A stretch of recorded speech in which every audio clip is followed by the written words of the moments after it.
Greetings and welcome to this edition of Positronic episode. I'm Barry P. Cook. I'm here to talk to you about the latest episode of Marvel's Secret Invasion. As the episode starts, we see Gaia getting back up after having been shot, thankfully.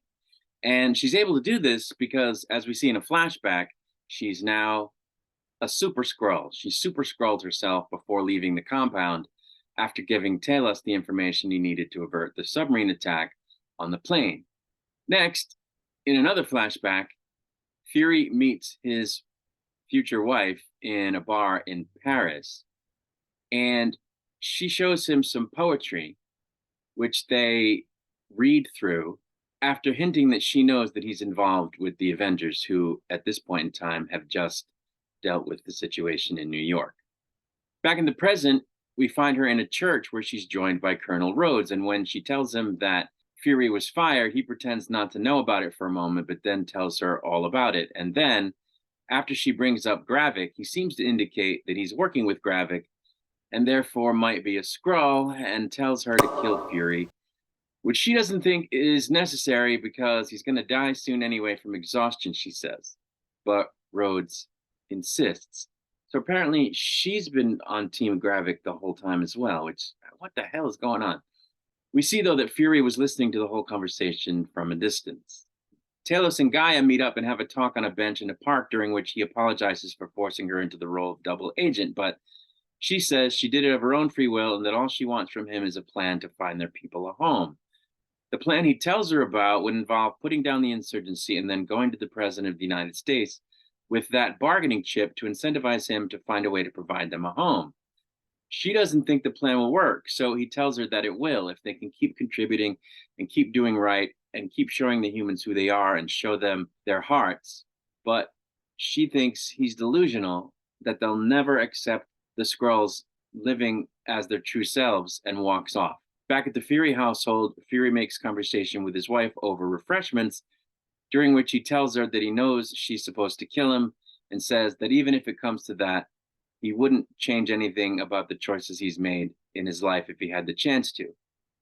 She then tells him the story of how she came to take over the identity of the person that she's assumed, and she apparently got the permission of a dying woman to become her on the condition of three promises, one being that she buried the woman at sea, which she did, another being that she continued playing the role of daughter to the woman's parents, which she did, and three, that she not hurt Nick, which, ironically, it would seem she's about to, in fact, do.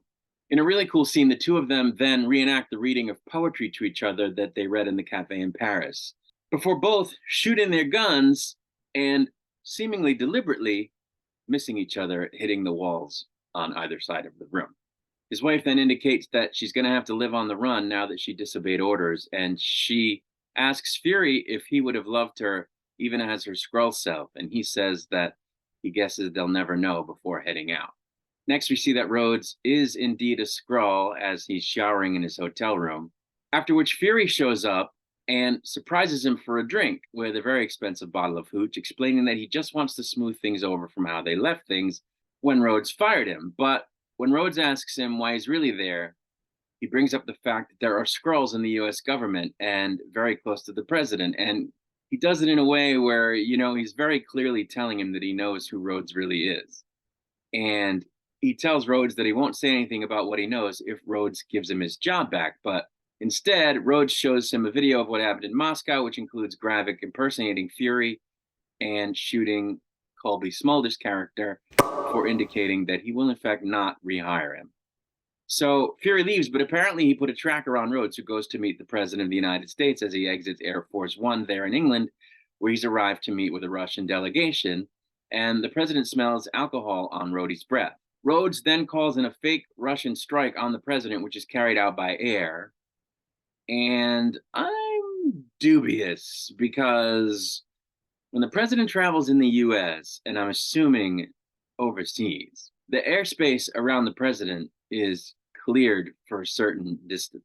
And the only way any aircraft is getting into that airspace is if someone in the security forces of whatever country it is, be it ours or a foreign country, betrays the president and lets a plane or a helicopter or a drone into the airspace. And they don't show that as having happened. I guess we can assume it did because the SKRULL have infiltrated everything. So that must be what it was. But without explaining that, you're watching it and going, well, how did they get into the airspace?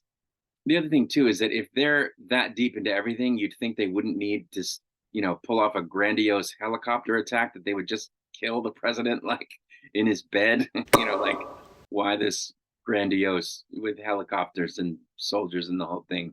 It just didn't make a lot of sense.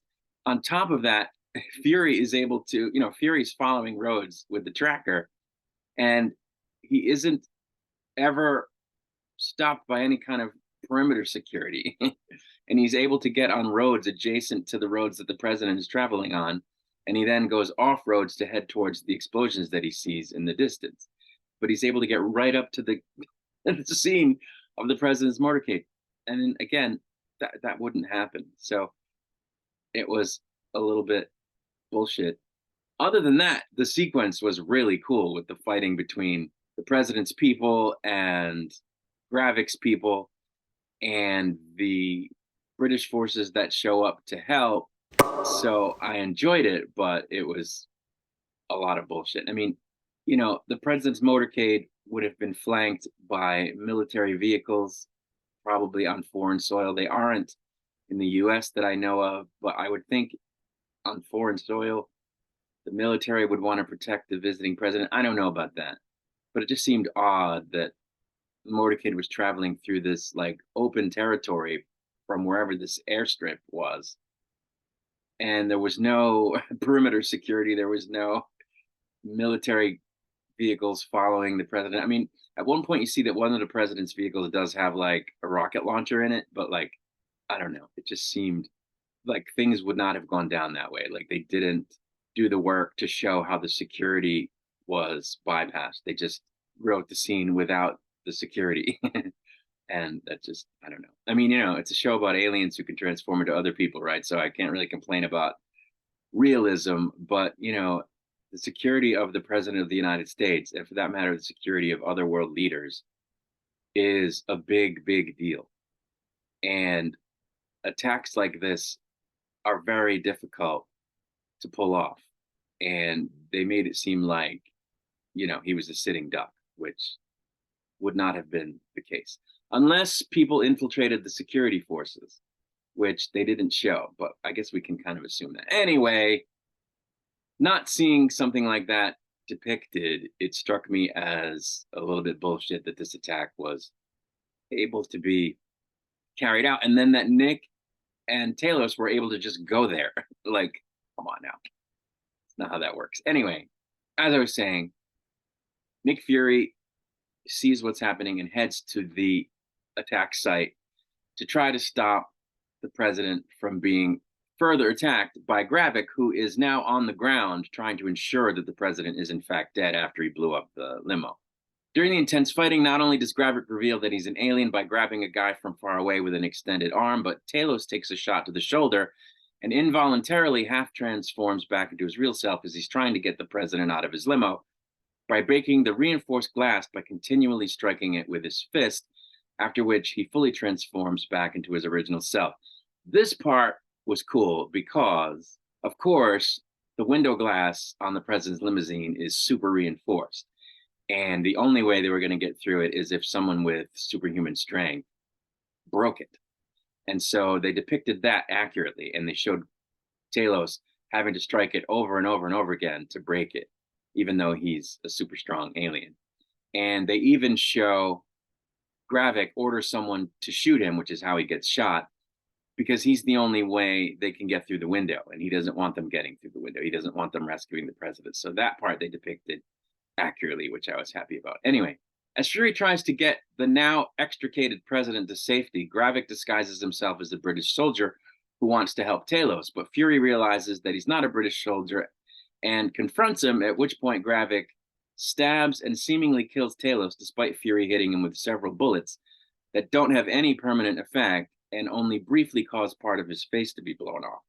After which Fury does in fact get the president to a vehicle and take off, leaving Talos, who may be dead, behind, which he really had no choice but to do. And that's where the episode ended. So I really liked this episode, even though I just complained about it a bunch. Because the fecal material is now starting to hit the rotisserie cooling device. And things are heating up. I was also, of course, happy that Gaia is not dead, though I'm concerned that she walked away from Talos and would now appear to be without a home team to go to seek shelter with, unless she goes back to Gravik, which would suck. I very much liked the reciprocating scenes between Fury and his wife, where they read the poetry to each other, because the poetry is about, did you get everything you wanted from this life? And what was it that you wanted from this life? Well, I wanted to be loved and feel loved. So it was interesting the way the poetry hits in the first scene in the flashback compared to how it hits in the final scene where, it's a life and death moment. So I'm going to try to put either a link to the poem somewhere online that they read, or the text of the poem so that you can, revisit it if you've seen the episode already. But I just thought it was a really well done, element of the episode. I kind of like, all the intrigue that's happening. This one's a Skrull, that one's a Skrull. This gets revealed, that gets revealed. Even though I think it's kind of like cliche, oh, of course, they're a Skrull. But at the same time, it's like, just showing you how deep in the Skrull are with their infiltration of everything and how dire the situation actually is. And, I'm starting to see where I think the idea of this series was not so much to have a series, but to tell some sort of backstory that's going to become important in future films in the MCU. And I think the reason we got it as a series is because Disney's trying to level all of its assets, the big screen, the small screen, and, tell certain parts of the MCU story in certain, media, and other parts in other media. So I guess that's okay. It's just that the first few episodes of this show were kind of lackluster, because I guess this is all fill-in story more than, primary story. I don't know, at least that's how it strikes me. But I'm liking the series okay. There's 2 episodes left. I thought this one was particularly good. As I said, I really liked the big action set piece, even though I complained about it, because it was very well done otherwise, in terms of how everybody moved, how the soldiers moved and how they handled themselves with the weapons. It was very accurate. The whole thing about breaking the window I thought was accurate. And, we need to rescue the president. Holy crap, was very intense. And, I just thought it was a very cool sequence, if not terribly accurate. Assuming that they didn't have people infiltrating the security forces in England or on the president's detail, which they didn't show. But that's really it. I'm going to get out of here. I'll be back to review the next episode once it's released. Until I return, I wish you peace and long life.